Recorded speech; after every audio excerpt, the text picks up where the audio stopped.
and welcome to the 2014 GOP gubernatorial primary debate sponsored by Casper College, the Casper Star-Tribune, and KCWY News 13. Tonight's debate will feature the following components. Both candidates will have the opportunity to make an opening statement that shall not exceed 2 minutes and 30 seconds.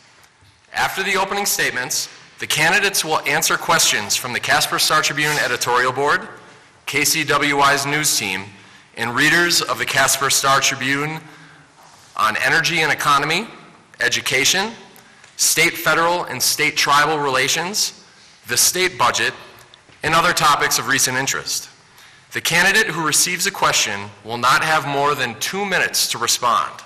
The other candidate will have 1 minute for a rebuttal, and questions will alternate between the two candidates. After the initial question and answer period, we'll ask each candidate 2 follow-up questions. The candidate will have no more than 1 minute to respond to those questions, and the other candidate will have the opportunity for a 1 minute rebuttal. The debate will conclude with each candidate having the opportunity to make a closing statement that also shall not exceed 2 minutes and 30 seconds in length.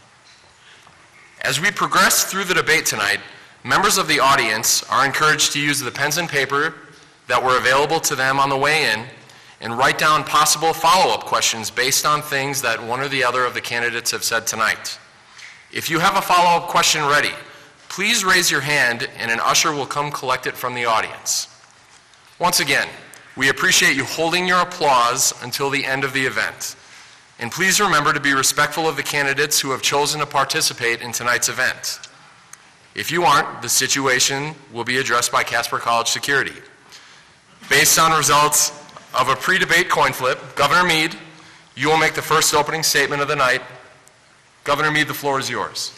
Well, thank you very much. I want to thank Casper College and the Star-Tribune and KCWY for putting this on. I want to thank all of you, Dr. Haynes, and most of all, I want to give a big thanks to all Wyoming citizens. We are headed in the right direction, and whether you've just moved here or you've lived here your whole life, as I have, we're headed in the right direction. I'm pleased to report tonight that when I took office, unemployment was about 6.7%. Now it's about half that, 3.8%.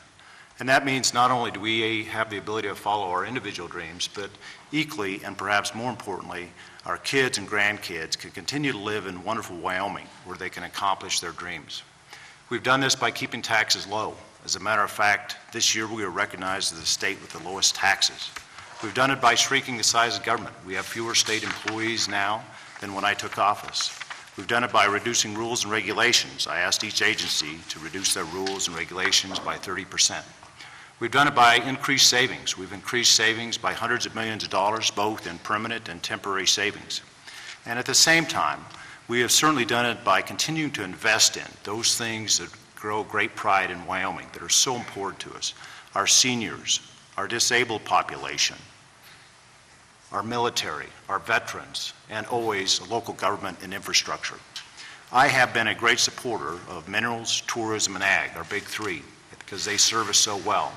But we also have diversified into manufacturing and technology. And we have always fought the fight when it comes to federal intrusion. We've done that in a robust fashion. But more importantly, we've done in a positive way. With a Wyoming vision, from energy strategy to water strategy, we have been leading the way. And that's why, those are some of the reasons why Wyoming has the second fastest growing GDP in the country. Yesterday, we were rated number 5 in terms of being pro-business state. New poll came out today, we've moved up to number 2 in the country. And that's why for the last several years, we've been rated as the first or second best run state in the country.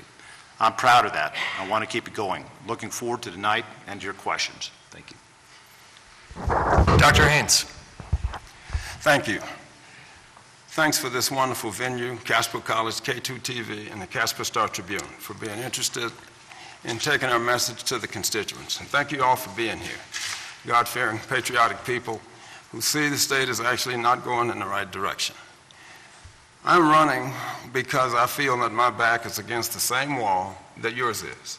We've lost 1,700 jobs in the coal mining industry, shut coal mining down in Carbon County, passed up on opportunities. We are now faced with our coal miners not being able to mine coal. The companies are worried about how to face the bottom line. And so now we're importing refugees as dirt cheap labor into our midst. Our school systems are in trouble because of Common Core education. I will stop Common Core. I will prevent refugees from coming in here. I will make our natural resource energy industry blossom. I have experience in mining. I have experience in power generation and distribution. I have experience in healthcare. I have been trained and blessed by the Lord to lead Wyoming to safety and prosperity. And I yield back the rest of my time.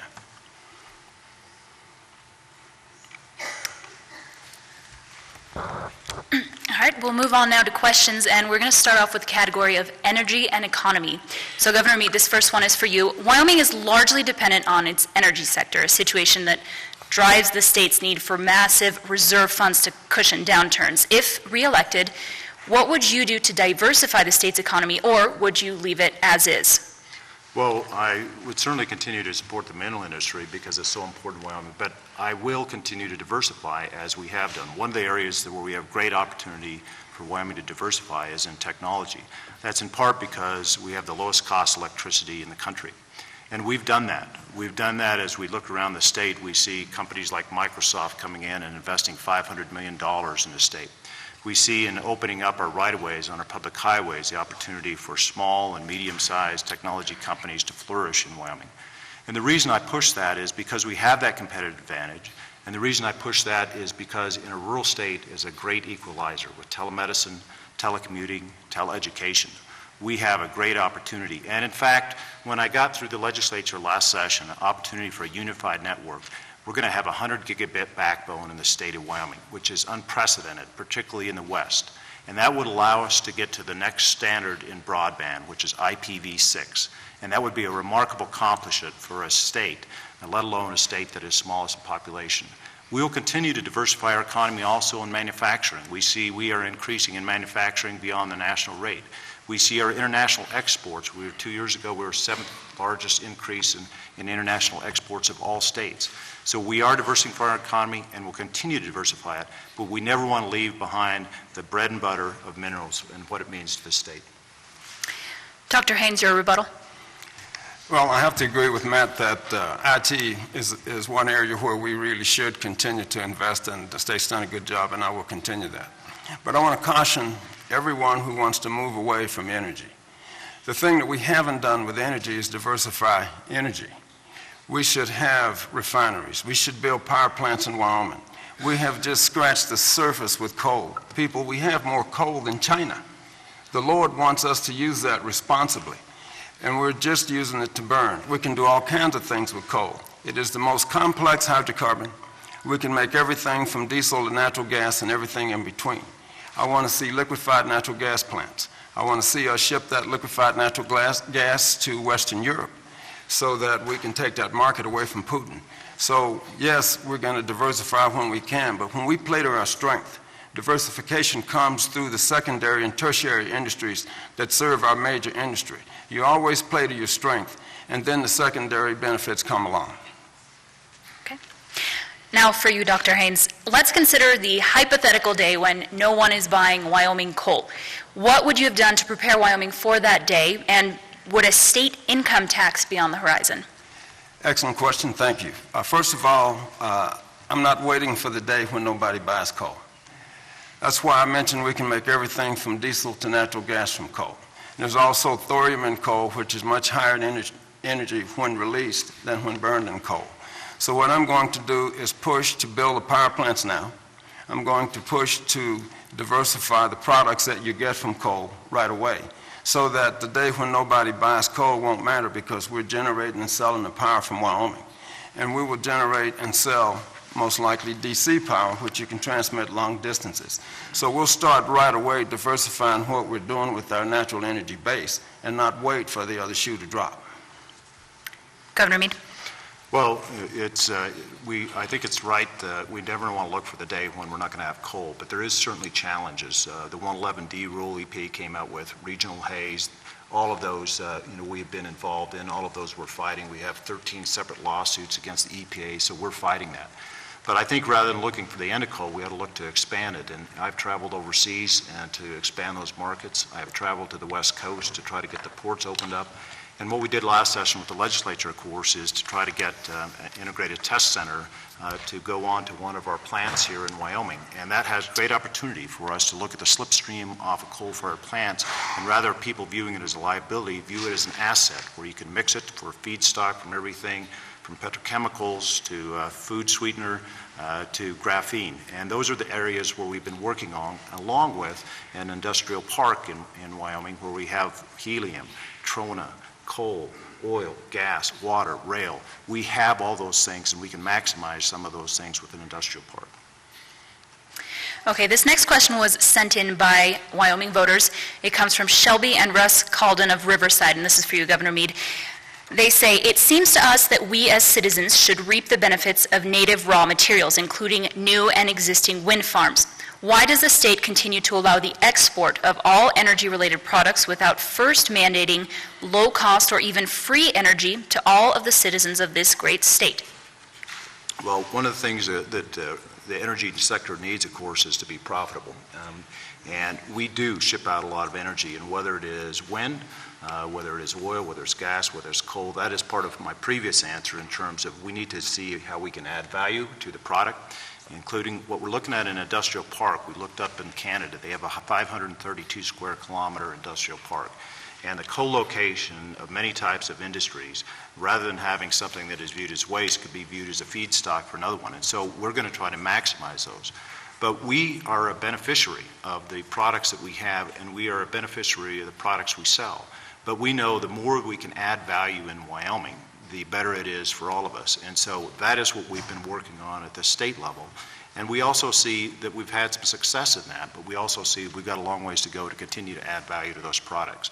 So rather than trying to give it up for free, we recognize that it's a free market, and that has been a great benefit to Wyoming citizens. Dr. Haynes? Well, one, we can never have a free utility because there's no free lunch. However, to make power even cheaper and more dependable in Wyoming, I think we should have interties. We don't really have an intertied Wyoming grid. And I think we should harden our substations and our generating system so that we are protected against EMP, which nobody thinks will come, but I think we should look forward. We'll transition now to education. And this question comes from Charles Cole of Sheridan. It's directed toward Dr. Haynes, and you already alluded to this in your opening remarks. The question was, do you support Common Core education programs? If so, why? And if not, what will you do about them if elected governor? First, to be clear, I do not support Common Core, and I will get rid of it when I'm governor. And the reason that I don't support Common Core, it is the death knell for a creative, innovative, entrepreneurial society. Common Core at its lowest level has removed creativity from elementary school. At the areas where I'm very strong, math and science, teaching math the way they teach it in Common Core makes most kids hate math. I had an 8-year-old boy come to a town hall in Gillette in tears saying, "You have to get rid of Common Core. It's made me hate school." And he's right. I've looked at how they're teaching math, and it will destroy our kids. They've taken art out of elementary school. All of us have had stuff on the refrigerator from kindergarten and early elementary that is hilarious. We give them a hug, we tell them it's great. The benefit of that is this: when they have a classical education like I have, and they've had the idea that they can have a different idea and have that not be squelched, then we get inventions, then we get entrepreneurs, then we get improvements. So when Common Core is allowed to run its course and Algebra 2 is the highest math class, we will be the labor class on the planet. Governor Mead? Well, of course, Common Core was developed by the states because we felt like we were getting left behind as a country. And what I've said is, listen, I'm not married to Common Core, but Common Core is a standard that we don't want to be lower than. And so whether it's Common Core, Rocky Mountain Core, Wyoming Core, when I hear complaints of Common Core, but then if you don't want Common Core, what do you want? And anything Wyoming cares about, and education is certainly something we should care about. We have got to be competing with other states. We have got to be competing with people around the world. I need high standards for Wyoming students. And so if you don't want Common Core, what I've said is get Common Core at that level or higher standards. I am fine with higher standards. We have great teachers and principals in Wyoming. We can compete. Our kids can compete. So we need high standards, and as governor, I'm going to continue to search high standards on Common Core or other standards that raise the level for all our students. The next question is for Governor Mead. As we continue to spend the most per capita on our students, we are most definitely not getting the results on our investment, especially when you consider falling graduation rates. Why is this happening? Yeah, if you look at the graduation rates the last 4 years, it continues to fall. And I think there's a couple of factors involved in that. One is, I don't think we provide enough opportunity for our kids to look at different paths. For example, for too long, I think we've diminished the value of career technical education. Career technical education is a different education, but it is equally good. And one of the things I think we need to look at in K through 12 is providing more career technical education. We see in Wyoming that the computer science that is being taught continues to diminish, and we need to raise that. But it starts at the top. When we talk about accountability, we have to have accountability at the state level. We have to make, as we're paying $4.4 million every day of the year, that we're doing a good job at the state level, and not as a regulator, but as a partner for the school districts and the superintendents and the teachers and the parents. And what I think we have is a disconnect now, where we're not doing that, where we're not having accountability at the state level that we need. And I think the teachers and the superintendents continue to grow frustrated as the state is milling around and not providing a clear path for success for the teachers and, most importantly, for the students. So I think in order to improve graduation rates, we have to provide some of that opportunity for career technical education. And I think we have to continue to stress to the Department of Education, be a partner, not a regulator. Dr. Haynes. Well, certainly I agree that vocational education has to come back. But I also think and disagree that it's leadership from the state that's needed. I think what we need is the state level to get out of the way.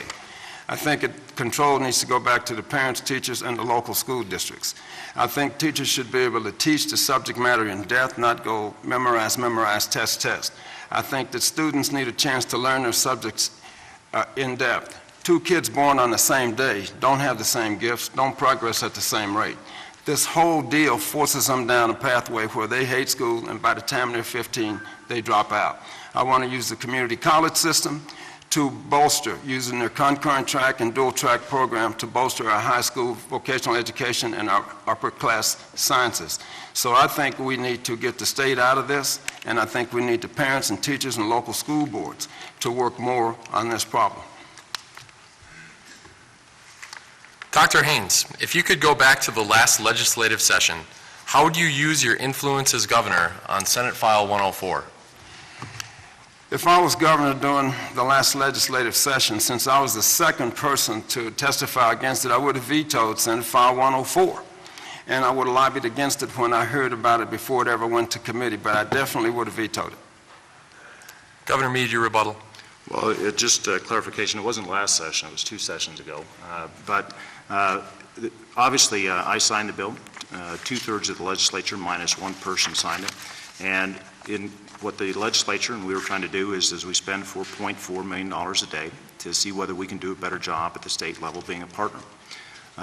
And we are also concerned about what was going on at the Department of Education and the lack of accountability at the Department of Education. 2 attorney generals looked at it, the LSO attorneys looked at it, 2/3, as I said, almost 2/3 of the legislature signed it, I signed it. The Supreme Court said we were wrong. And in Wyoming, we recognize that is the rule. And so 2 out of the 3 judges said it was okay, 3 said it was not, and we have to live with it and go on. And the bigger question is, where do we go from here? How do we as a state say, if we're going to be the top spender, how do we also make sure we're the top performer? And so that discussion needs to continue. And I hope, as we look at this as a state, at the local level, state level, with parents, teachers, we can figure out how to continue to make Wyoming a leader in not only in the spending, but in success. All right, moving on to state, federal, and state tribal relations. Governor Mead, with the Riverton boundary dispute before the courts, now is a particularly tough time for state tribal relationships. If re-elected governor, what would you do to strengthen the relationship between the state, the tribes, and local communities?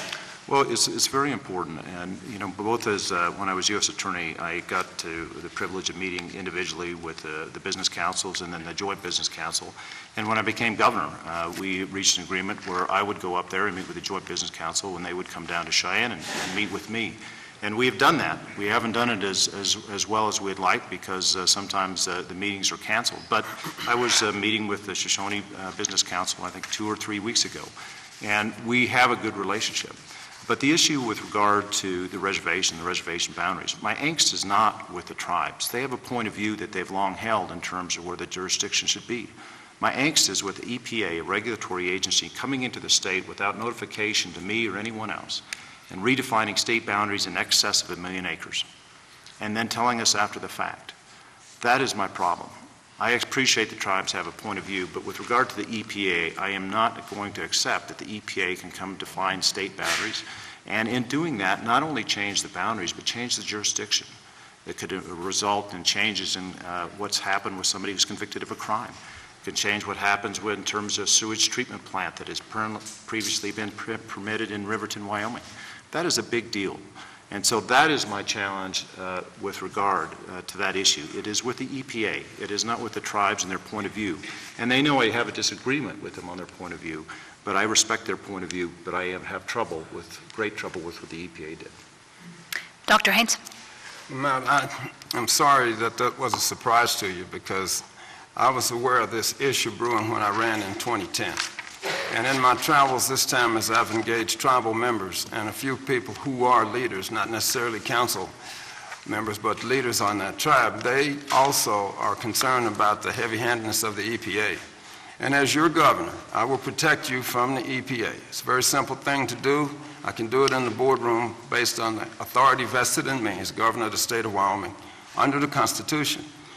I will protect you. The EPA has threatened a welder that lives in Uena County with $75,000 a day fine because he built a pond according to the specifications of the Wyoming state engineer. All of you are a welder. All of you have private property. They want to garnish wages without ever going to court. So I will protect you from the EPA as your governor. Now for Dr. Haynes, you recently said that the state should be in charge of all federal land in Wyoming. You also proposed drilling in Yellowstone National Park and arresting some federal employees who are doing their jobs. Pretend you're in the federal government's shoes. How would you respond to these initiatives? I can't pretend that I'm in the federal government's shoes because they are out of order. I did state that I would drill. I did state that I would drill in Yellowstone, and I will admit to you all, I made that statement to draw everybody's attention to Yellowstone. I have no intention of drilling for anything in Yellowstone. Northwest Power has a major renovation power project going and getting ready to start. It'll be a major disruption to the ecosystem up there, even though the EIS has been approved. Nobody, to my knowledge, has looked at the tremendous geothermal capacity up there that could run the park. There are small geothermal units that can run on water as low as 177 degrees. And we have 250-degree water on the surface in many places up there. So we should be looking at small geothermal units to power the buildings in the park without this huge, archaic footprint in such a pristine area. Now, as far as arresting federal agents, when anyone in the government exercises any rule, you are exercising the police power of the state. You should be duly sworn by a district court, and you need to be the sheriff in order to do that. If you try that and you're not duly sworn with a court order, you're violating the law, and you'll be arrested for impersonating the law officer. That's all that means. But I don't expect that to happen. Okay. Governor Mead? Well, I think it's a poor way to get attention to say you're going to drill in Yellowstone National Park and then say you don't intend to. I mean, and on top of that, you know, the idea that you're going to arrest employees, you know, we have, last count, I think 17,000 federal employees. These are not strangers. They're our brothers, our sisters, our wives, our cousins. And I don't think that threat is healthy for the state. I don't think it's healthy, and I don't think it's good leadership to be saying you're going to arrest all these people. And I think it's a bizarre thing. And then when you talk about, you know, drilling in Yellowstone, you know, that's a First National Park. And I've heard read that Dr. Haynes has said that he thinks the national parks are a scam. I disagree with that. I'm proud that Wyoming has the first national park. I'm proud we have Grand Teton National Park. I'm proud we have the first national monument, the first national forest. Those are things I'm proud of. I'm not going to go arrest all the people that help provide that to the state of Wyoming. So that's a fundamental disagreement, and I think it's irresponsible to say you're going to do that. This next question is for Governor Mead, and it comes from Marilyn E. Fisher of Torrington. She asks, what areas do you believe it is important to compromise or negotiate with the federal government or other political parties in this state to serve all of the people of Wyoming? Well, I think that it is the role of governor to serve all the citizens. And in my role as governor, I meet with people who completely disagree with me on an issue or agree with me, whether it's Republican, Democrat, or none of the above. And I think that is the role of a governor. And I also think it's the history of Wyoming governors is to be able to meet with and discuss and serve all the people of the state of Wyoming. I think that is paramount. And in terms of areas of compromise and area of success, you know, when I say the number of lawsuits that I've had the Attorney General file against the federal government, it's because we feel strongly about those. But it's not for a lack of trying. And we can have success. You know, for example, I worked with Secretary Salazar one-on-one and in group meetings on the issue of wolves and having wolves delisted in Wyoming. And we had success on doing that. We finally got the state forward after many, many years of not going forward. We reached an agreement. The same is true with regard to sage grouse. And the recent RMP record of decision in Lander, that was work hand in hand with people who didn't always agree with us, but we got to a point where the federal government was accepting what we were doing and the leadership that we had in Wyoming. I think that is always, you always have to look for those opportunities to move forward in a positive fashion. It doesn't happen as often as I want, and when it doesn't, then you see that the last resort is the lawsuits that we have, and we have to do that as well. But to say that you're going to be governor and you're going to arrest people and you're not going to put, that's how you're going to deal with people that disagree with you or work for a different government, that is not a way to get cooperative efforts. Dr. Haynes. Well, I would only arrest people that violate the law. Let's understand that, because I am the chief law enforcement officer in this state. Now, as far as compromise, if compromise means I sell out my ranchers for sage grouse, if compromise means I sell out my miners over Haynes, if compromise means I sell out my communities for refugees who are not of our culture, who may bring in diseases, who many have been war-torn since birth, many of whom are terrorists, guys, I'm not going to compromise. Now, I have the most senior executive experience of anybody to sit in that chair since I lived in this state. I do a lot of good things in the boardroom with people that disagree with me. I've met with people on this campaign who disagree with me about everything, but I shared their point of views. I let them tell me to my face what they disagree with. So if compromise means roll over and let you guys be sold down the river, I'm not going to compromise. Thank you. Before we move on to the next round of questioning, I just want to remind everybody in our studio audience that if you have a follow-up question for one of the candidates tonight, please write it down on the piece of paper that you were provided with on the way in. Hold it up in the air, and it'll be collected for you. Try to finish them within the next couple of questions so our people in the back have time to give them a good look. We're going to move on to the state budget, and the first question is for Dr. Haynes.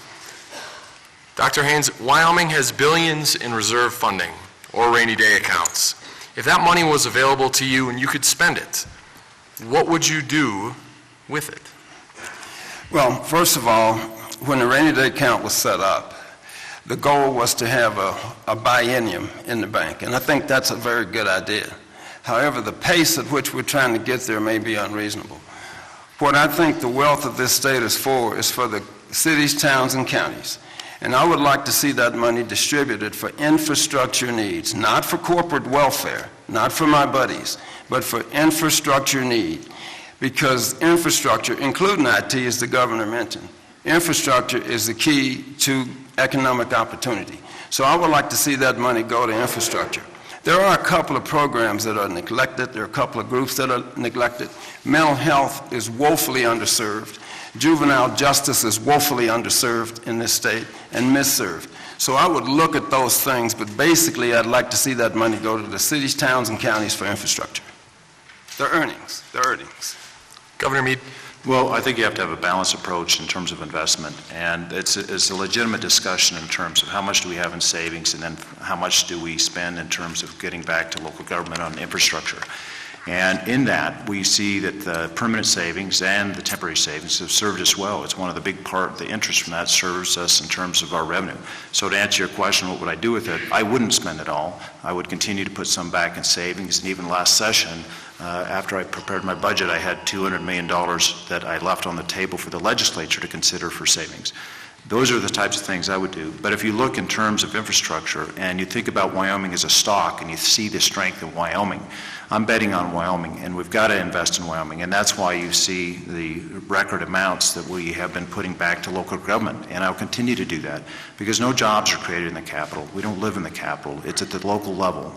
And roads, sewer, water, bridges, we have to have those strong. And so we've made some significant investments, getting some of that money, a large portion of money, back to local governments, and I'll continue to do that. The next question is for you, Governor. Is a toll charge on interstate highways necessary to keep our roads maintained? Why or why not? Did you say a toll charge? Yes. No, I don't think it is. And as we looked at how we're going to fund our roads, a couple of things that came to mind. The idea of a toll road certainly is a way to look at revenue, but I just don't like the image of it in terms of when you first hit Wyoming, rather than welcome to wonderful Wyoming, you hit the pay window. I worry about that. And so what we did as we looked at where we were with the revenue, and in terms of the gas tax, fuel tax, as you know, I worked with the legislature and we raised the fuel tax 10 cents. We're still about the lowest in the region, save for one or two states. But what we had seen is since the fuel tax had raised, inflation had cut the efficiency of that fund by about 50%. In other words, inflation had cut that away. And if you believe in infrastructure, you also have to say, where's the money going to come from? And so we think we made a responsible decision on that. But I wouldn't go the way of toll roads. I think we made the right choice with regard to the fuel tax. And we see, as of today, the average fuel price at the pump is less than it was before the fuel tax. And so it has provided about $70 million to the state, and a significant amount of that goes back to local government. I think it was the right decision. I think that was the right way to go, but I would not go with the toll road. Dr. Haynes. I agree with no toll road, but I disagree with the 10% fuel tax. You see, we're gouging our people for funds that we actually need, while the federal government robs us of 51% of our mental wealth. But that's just scratching the surface, looking back at the status quo. When we allow our natural resource industries to flourish, when we allow those producers who have paid for thousands of drilling permits that they're not allowed to develop, when we allow that to flourish, the state coffers will be full. We'll have money from earnings to take care of our infrastructure, including our roads. So we don't need 10% fuel tax, and we certainly don't need a toll road. Thank you. Dr. Haynes, the next question is for you. As governor, how would you lead to resolve the funding shortfall at Wyoming Game and Fish? As governor, I don't see a funding shortfall at Wyoming Game and Fish. I see mission creep. Wyoming Game and Fish has outgrown its mission to take care of game, fish, and bird animals. They're chasing endangered and threatened species with federal people in the background. I want to get rid of that. I want to take them back to their initial mission, just managing the game, birds, game, fish, and game animals in this state. So I don't think it's a budget shortfall. I think they got too much mission. Governor Mead, your rebuttal. Well, I think the Game and Fish mission is important, and I'm pleased that they're working on endangered species, because if they weren't working on it, the only people that would be working on it is the federal government. We have great expertise in our game and fish, and I think it is an appropriate area. It's through their work that we were able to get wolves delisted. It's going to be through their work that we're going to be able to get grizzly bears delisted. Those are things that are real solutions that we need our people in Wyoming working on. And so I don't think it is mission creep. What I have done in the past, this past session, is I asked for some additional general fund money on it, because as they work on issues of grizzly bears, sage grouse, the wolves, they have some more demand. So I just fundamentally disagree with the doctor's view that there's mission creep. And I have said, because they support not just recreation and hunting and fishing, they support so many of us and provide a quality of life that we want to make sure Game and Fish remains on a good track in terms of their strength. All right, this next category contains some social issues and then another smattering of questions that didn't quite fit into any category. So, first of all, for Governor Mead, Wyoming is the only state in the nation without a refugee resettlement center. Some have been advocating for such a program. Would you support its creation, and why or why not? Well, we wrote to the federal government and said we want to look at this as a state. We are the only state that doesn't have one. And figure out your most conservative governor in the country, they have one. Wyoming's the only one that doesn't.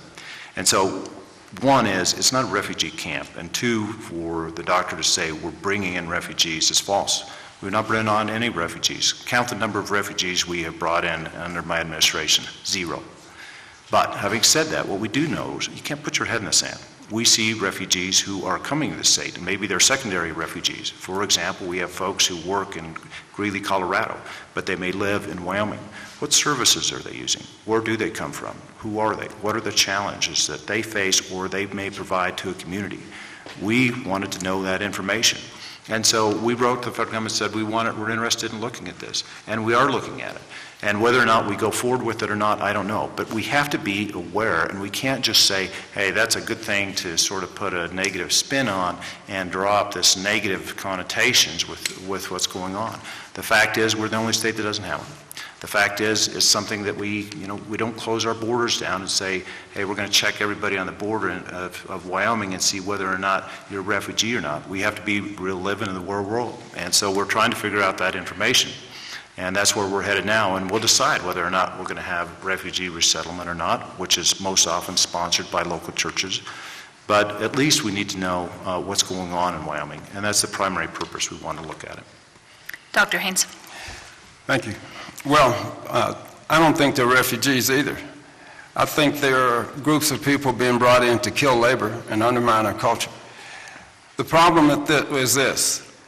60% of those folks, according to the CDC, have TB. 85% of that 60% have multi-drug resistant TB. The ones from Central and Eastern Africa may have Ebola, may have HIV, may have known violence since they were children. So if we want to be humanitarian, and as a Christian, my heart goes out to those people. But if we want to be humanitarian, we send Doctors Without Borders, we send medical aid, we send food to the refugee camps in the countries where they fled to, where the cultures are similar to theirs. Solving their problem, there's over 1 billion people on the planet in that situation. We can't bring them here. We have to solve their problems for them and help them solve their problems in their own countries. I pray for those folks every day, but as your governor, I will protect you from that sort of thing. Thank you. Dr. Haynes, some advocates for the poor believe Wyoming has a homelessness problem. Does the state have a responsibility to the homeless? And if so, what shape would that responsibility take? The state, especially a Judeo-Christian ethic people, have a responsibility to the homeless. Part of the homeless problem goes back to the lack of really good mental illness services that I talked about earlier. If we address mental illness, you take care of part of the homeless problem.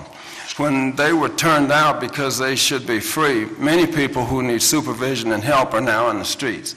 I think if we had community-based mental health, community-based disability services, I think it goes a long way towards helping the homeless problem.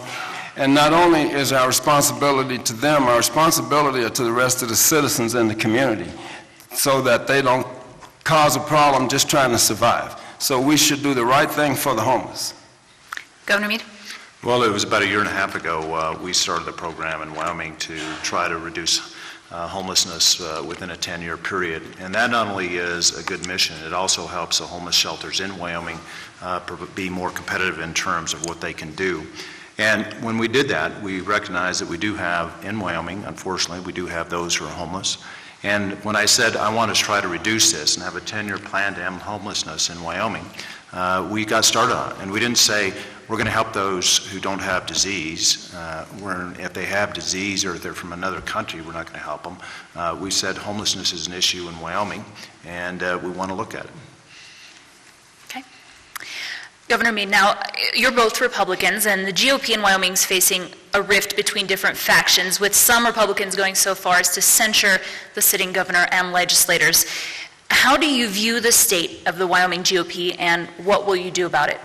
Well, I think it's because we are so overwhelmingly Republican state that there's sort of no such thing as supermajority. I mean, the larger you get, you're always going to have factions within the party. And I think that what we should say is, rather than this to have different points of view is a bad thing, we think about President Reagan and his Big Ten idea, that it is not unhealthy to have a marketplace of ideas. It's not unhealthy for people to have disagreement. But when you start saying, if you disagree with me, then you're out of the tent, pretty soon it's going to be a pup tent with one person in it. We've got to be able, as a Republican Party, to be able to recognize those differences, debate those differences, and recognize that in that we can have the best idea come forward. So I think it is something the party can and will work through, and I don't necessarily think it's unhealthy. Okay, Dr. Haynes? I agree with Matt that it's not unhealthy, and I don't describe it as a rift. What I describe it as is a very healthy, passionate, ongoing debate about what the Wyoming Republican Party is and what our direction is. And the stark differences between Matt and I, for sure, give the people a choice. And the choice that people make on August 19th will determine the future and the direction of the Republican Party. But I agree that that's a very healthy debate to have. Now, Dr. Haynes, you've presented yourself as a strong supporter of gun rights and also an advocate for individuals to own military-grade weapons if they could afford it. Now, if it were up to you, could individuals possess a nuclear weapon? If not, what's the most powerful weapon an individual should legally possess? Well, you have to answer the question reasonably.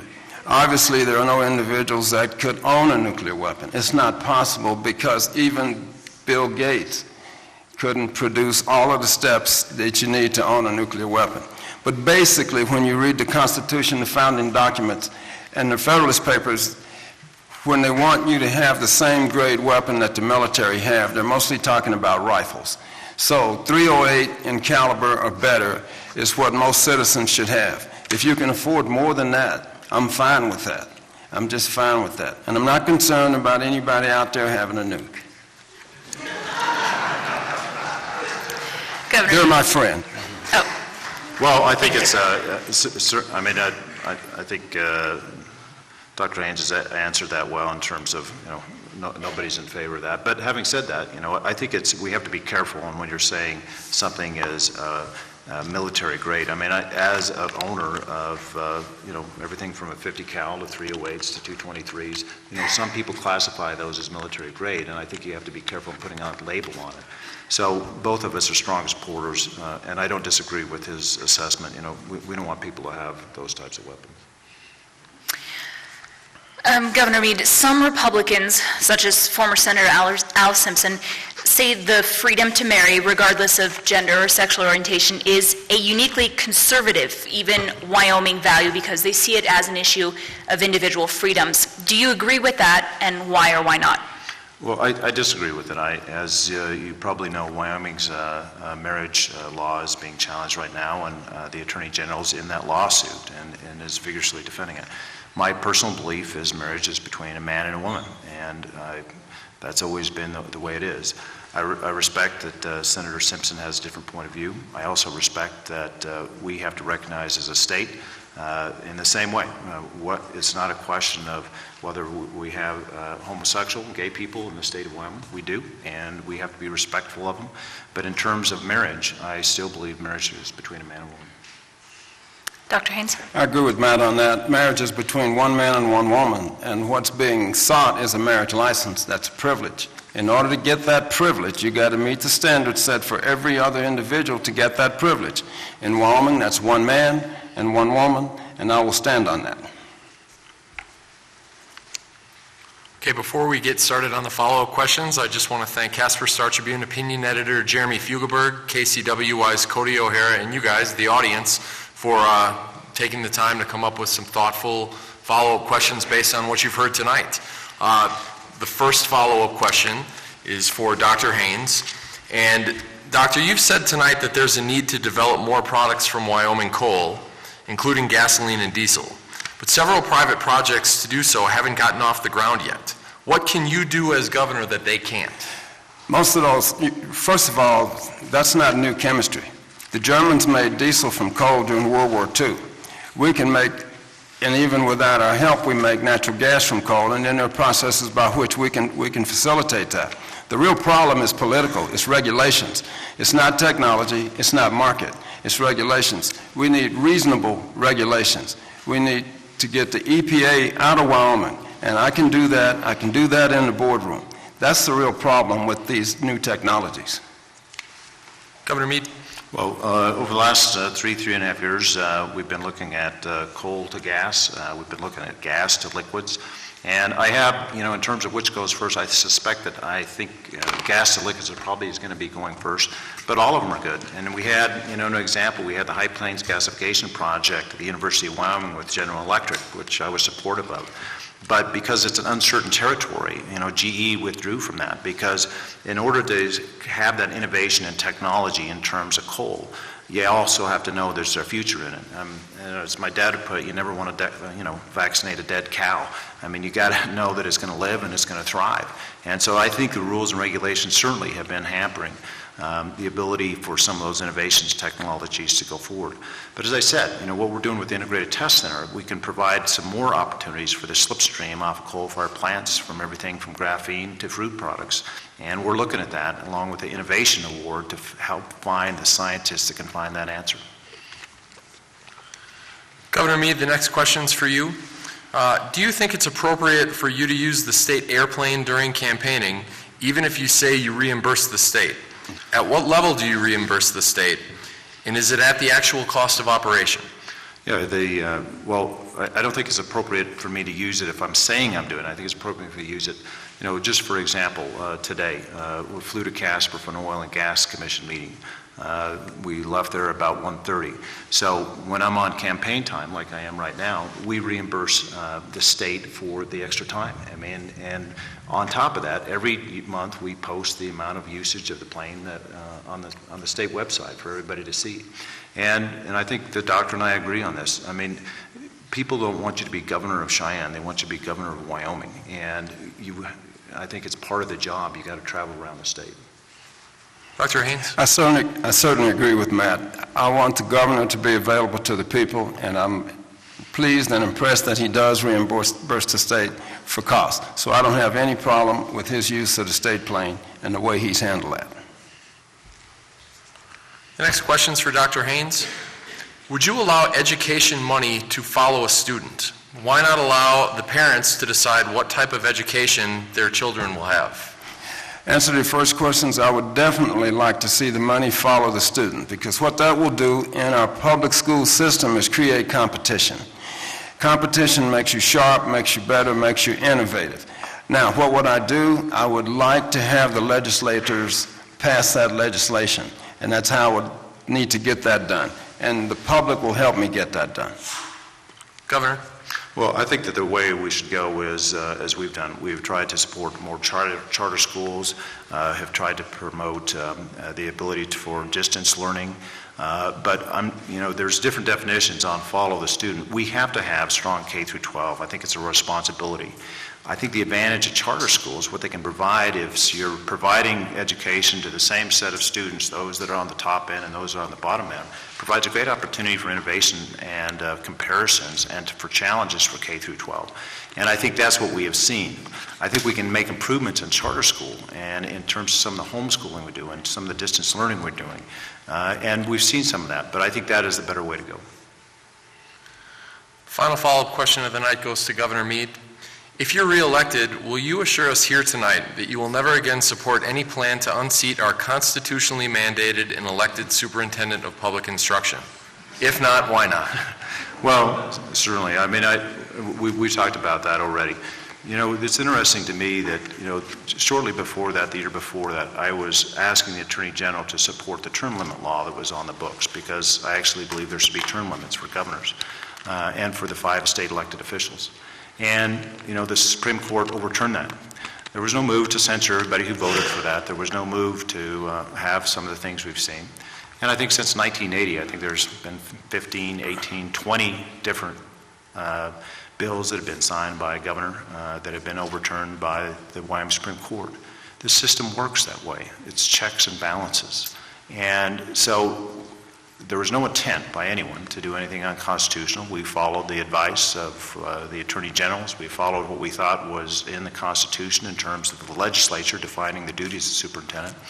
So if you're serious, if it's a serious question, my serious answer is no. If it's a flippant question, it shouldn't be. Dr. Haynes? Well, I expect the governor to know the Constitution. And I guarantee you my Attorney General will be at least as strong on the Constitution as I am, and will have what I call a Wyoming heart. A Wyoming heart is, I'm running for this job, I'm applying for this job because I want to take care of you. By taking care of you, I have to be honest to say it takes care of me and my family. So I will always follow the Constitution, and I will work with the legislature as they craft legislation in a professional, quiet way to try and keep them steered on the constitutional path. Thank you. Based on results of a pre-debate coin flip, Dr. Haynes will be allowed to make the first closing statement of the night. Dr. Haynes, the floor is yours. Thank you. Thank you all for being here again, and thanks to the hosts of this, Casper Star, Casper College, and K2 TV. It's a very important civic duty you've performed. I am We're News 13. News 13. Sorry. It's not K2? Nope. It says K2 on the website. I'm sorry. KCWY News 13, yep. Okay. I'm very sorry. So, It's okay. Thank you. I would like to have you people understand that I am in this for you. I am from the people. I am you, you are me. I grew up on a farm in Louisiana, and I've been blessed by God to march through our free enterprise system. I've been blessed by God to have the most education of anybody ever to seek the governor's office. And I've been blessed by God with the years to turn that education into practical experience. I will turn us to God away from evil, and I will trust the Lord to guide us through these times that are coming upon us from over the seas and from Washington, D.C. I ask for your prayers first and your support second and your vote on August 19th. Thank you. Sorry about that. It's okay.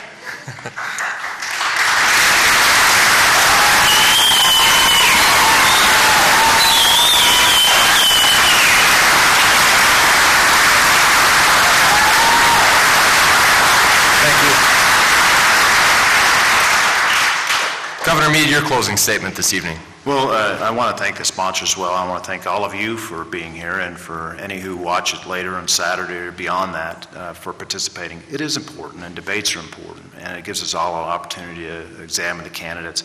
I want to again thank Dr. Haynes. He and I don't know each other well, but he's always been a gentleman, and I appreciate his approach to our different points of view. And we have some that are very strong. You know, in addition to saying he was going to build in Yellowstone, in addition to saying that he was going to arrest federal employees, one of the things that really concerned me is he was putting up our mineral companies and saying, you know, if they paid mineral royalties directly to the federal government, that he was going to stop them from doing that and stop them from doing business. I've spent so much of my time in the last 3.5 years making sure that miners continue to mine, that our mineral sector remains strong. This isn't a time for lofty notions that are not going to work. This is a time for real solutions.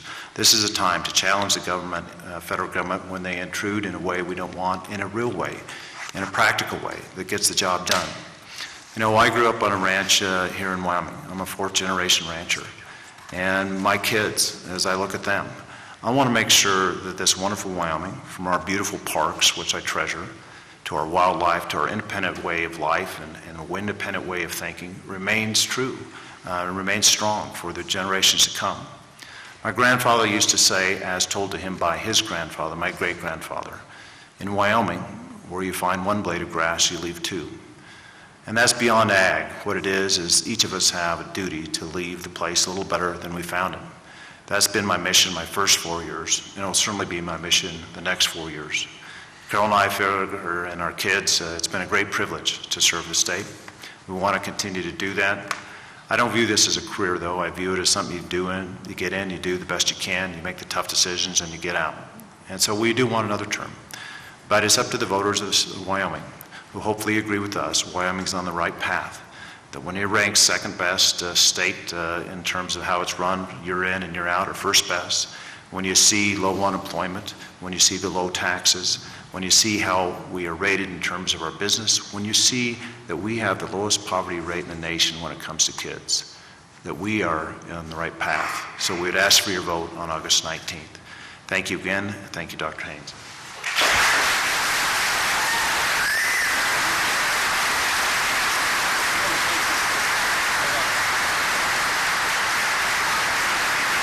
and gentlemen, that concludes tonight's debate. A special thanks to Casper College for hosting, and an extra special thanks to Casper College Communications Instructor and Director of Speech and Debate, Doug Hall, who is in charge of timekeeping this evening. Have a good evening, drive home safe, and please remember to vote on August 19th. Thank you.